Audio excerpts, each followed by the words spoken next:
Yo! What's up mga kaharot? Welcome sa aking channel. Sa araw na ito ay panibagong video naman uli at ang pagpapatuloy ng aking video pala, ang ipakikita ko sa inyo ang aking slab preparation. At bago kayo dalhin doon ay shoutout muna at ako'y nagpapasalamat sa inyo mga kaharot at sa lahat ng tumatangkilik at nanonood ng aking short video at long video. Tara guys at puntahan natin ang aking video.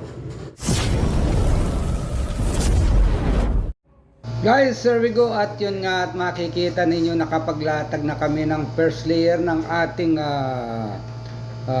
reinforced steel dito sa ating concrete slab sa pagitan ng mga foundation, pad foundation. At ito nga nilagay na nila yung bottom at naglalagay na sila ng chairs para naman sa top bars. Ayan, at kung makikita nyo sa mga gilid niyan, meron po tayong mga pillar board na ipakita ko na sa inyo.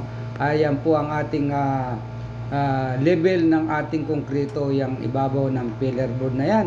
At syempre, ang inuulit ko, ang spacer block ay naka minimum yan ng 1 meter. Every 1 meter maglalagay tayo ng spacer block para naman hindi magalaw yung ating hindi lumulundo, matatag ang pagkakaano ng ating slab. At ayan, tapos na ang first layer guys, at lalagay na natin dito nga yung ating chairs lahat, then top bars na. Ayan, at tuloy-tuloy po tayo sa ating panonood mga kahardot.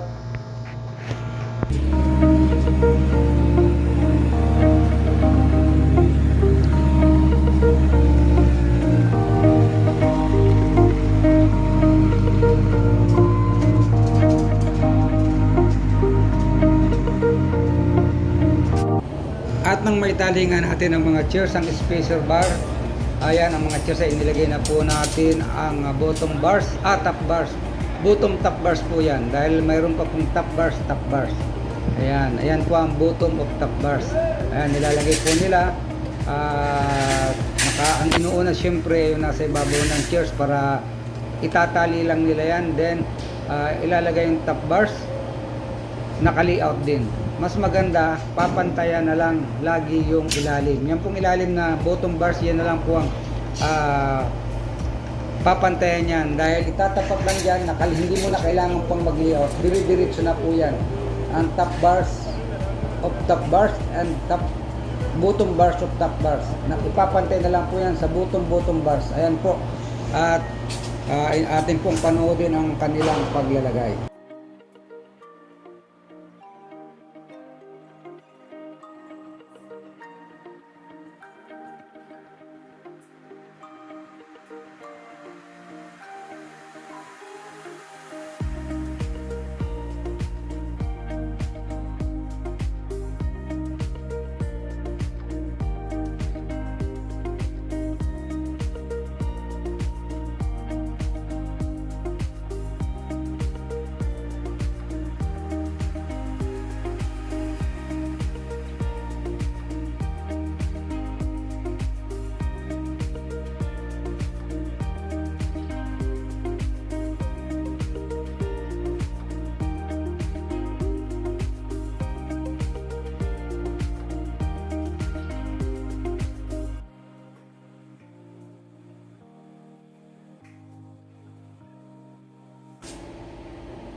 Wala tol Joas muskila.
At itong isa ay tuloy-tuloy ang paglalagay ng top bars at siya po ang naglalagay ng mga guide para susundan na lamang ng mga kasama niyang steel fixer para mas mabilis ang trabaho.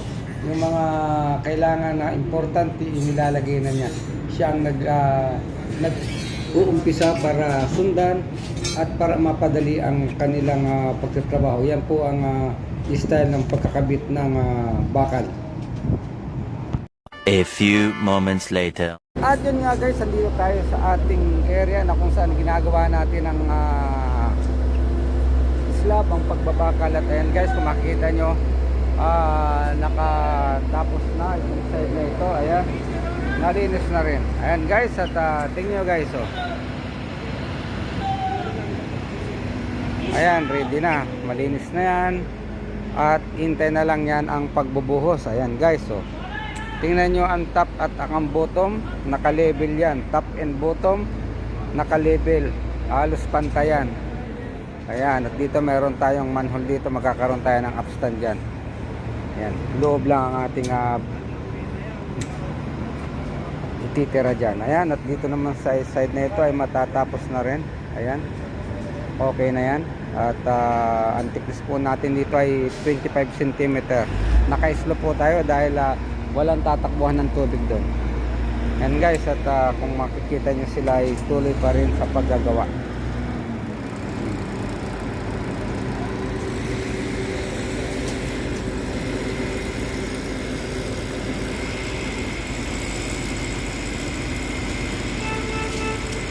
At yun nga mga kahardot, nandito ulit tayo at natapos na pong bakalan ito lahat, na kumpleto na.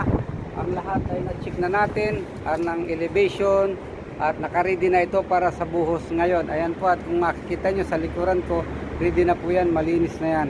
At dito sa gawing ito, ayan guys, so okay na rin sila. Okay na rin ang bakal natin dyan. Ayan, kaya ngayong gabi ay bubuhusan po natin ito. Bubuhusan natin itong ating concrete foundation na ito, at para maayos na at makumpleto na ang lahat. Ayan po guys, ayan. Ayan po, at kung may po kayong katanungan, mag-comment lamang po sa baba ng aking video. Ayan lamang po, at maraming salamat po sa inyong panonood ng aking video. Hanggang dito na lamang, at nagsasabi ng isang salita galing sa bibig mula sa puso para sa ating kapwa. Hanggang dito na lamang, at bye bye.